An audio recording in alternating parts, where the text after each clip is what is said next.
আয়না দিয়ে বাড়িটা বানিয়েছে, দেখেন তো কি রকম হয়েছে। যদি ভালো লাগে কমেন্টে বলে যাবেন। এরকম বাড়ি কি কোনোদিন দেখেছেন? আয়না দিয়ে বাড়ি। যদি না দেখে থাকেন এখন দেখে কমেন্টে জানিয়ে যান।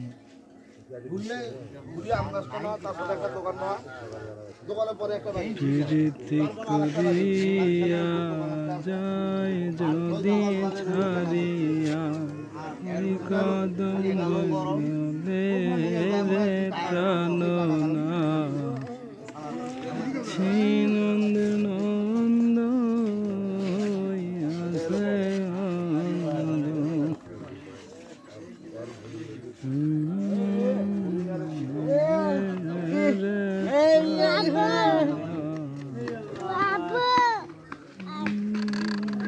এই আগে শেষ করি নেওয়া